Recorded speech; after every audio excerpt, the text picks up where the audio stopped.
کہ پوری دنیا میں علاج کے کچھ پیرامیٹرز ہوتے ہیں. ہر پرائمری کرونک پروگریسو ڈیزیزز جو ہیں ان کے سرٹن سٹینڈرڈز ہوتے ہیں جن سے ہمیں ان کو علاج میں سے گزرنا پڑتا ہے.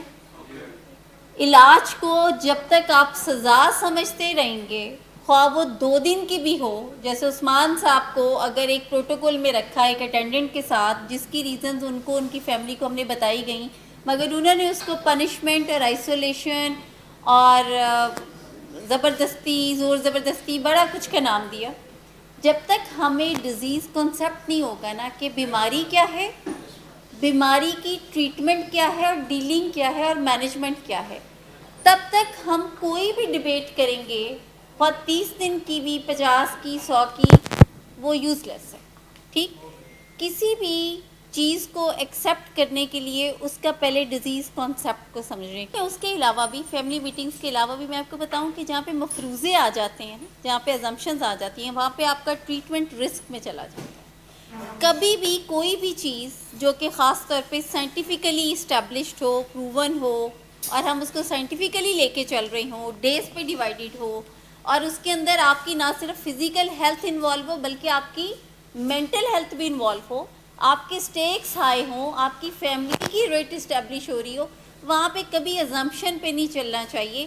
نہ ہی پروفیشنلز، ہمارے پاس ایک رتی کا مارجن نہیں ہوتا کہ ہم ازمپشنز پہ چلیں، کہ کوئی ہمیں آ کے کہے کہ فلانے بندوں کے بارے میں بات کریں، اور ایک جس کے اندر 3 سٹیک ہولڈرز ہیں، فیملی، پروفیشنل اینڈ پیشنٹ، اور ہم اس کی ایک کسی ازمپشن کے اوپر ہم ان کے وہ جو سٹیکس ہیں جو کہ بہت ہائی ہیں ان کو ہم چیلنج کریں، یا ان کے اوپر ہم کوئی اس طرح کا والا کوئی بھی ڈیسیژن لے لیں جس میں کسی بھی ایک فریق کا سفر ہونا بنتا ہو. تو پہلی بات تو پلیز اس طرح کے جو مسٹیکن بلیف میں نے فرائیڈے کو آپ لوگوں سے ڈسکشن شروع کی ہے نا، وہ یہی ہے، ہماری جو علاج ہے وہ خراب کیسے ہوتا ہے. کوئی بھی علاج جو کہ پرائمری کرونک پروگریسو ہے وہ خراب تب ہوتا ہے جب ہم علاج سے اور اس کی مینجمنٹ سے ہٹتے ہوئے ازمپشنز پہ بات شروع کرتے ہیں. مینٹل ہیلتھ ایشوز کیوں ریز ہیں پاکستان میں؟ چلڈرن ڈپریشن کا جو ریٹ ہے وہ 43% پاکستان میں ہے. What is the reason? Reasons are the assumptions کہ یہ چپ ہے، یہ بیماری نہیں ہے، یہ ایسا ہی تھا، دادی پہ ہے، چاچا پہ ہے. جب ازمپشنز جہاں پہ آتی ہیں وہاں پہ جو ایکچوئل ایشو ہے، جو بیماری ہے، وہ کہیں بہت سائڈ پہ رہ جاتی ہے. تو جو آپ لوگوں کا ٹریٹمنٹ ہے جس کے لیے آپ یہاں پہ ہیں، اگر اپنے ساتھ آنیسٹ ہو جائیں نا تو آپ یہ والے کویسچنز اور یہ باتیں آپ کے ذہن میں آئیں ہی نہ. اگر میں نہ بھی ہوتی تو میں آپ کو بتاؤں کہ پروفیشنل جتنے بھی ہیں، سر بھی ہوتے یا باقی بھی، کوئی بائسڈ اوپینین نہیں ہوتا. جتنا انٹریکٹیو ہوں گے، جتنا ایکسپریسو ہوں گے، اتنی چیزیں. اب احمد صاحب نے اپنے کنسرنز رکھے ہیں، میں نے بڑا رسپیکٹ کی ہے، ان کی جو بھی ریزرویشنز تھیں انہوں نے اوپنلی شیئر کی ہیں.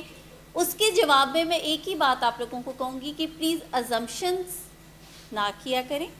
آپ سائنٹیفیکلی جو باتیں ہوتی ہیں نا، مینجمنٹ ہوتی ہے، سائنٹیفک بیسز ہوتی ہیں، اس پہ اپنے پیرامیٹرز کو، اپنی پرسنالٹی کو، اپنے بیہیویئرز کو میئر کیا کریں، اسیس کیا کریں کہ ہم کہاں تھے 40 دن پہلے یا 50 دن پہلے اور اب ہم کہاں پہ ہیں. اور مجھے تو میں آپ کو بتاؤں، مجھے بہت اچھا لگتا ہے جب پیشنٹس کمپلین شروع کر دیتے ہیں نا یا بات، تو مجھے لگتا ہے کہ اچھا اب یہ نارمل ہو رہی ہیں، اب ان کو پتہ چل رہا ہے کہ فلانا بندہ ہم سے غلط کر رہے.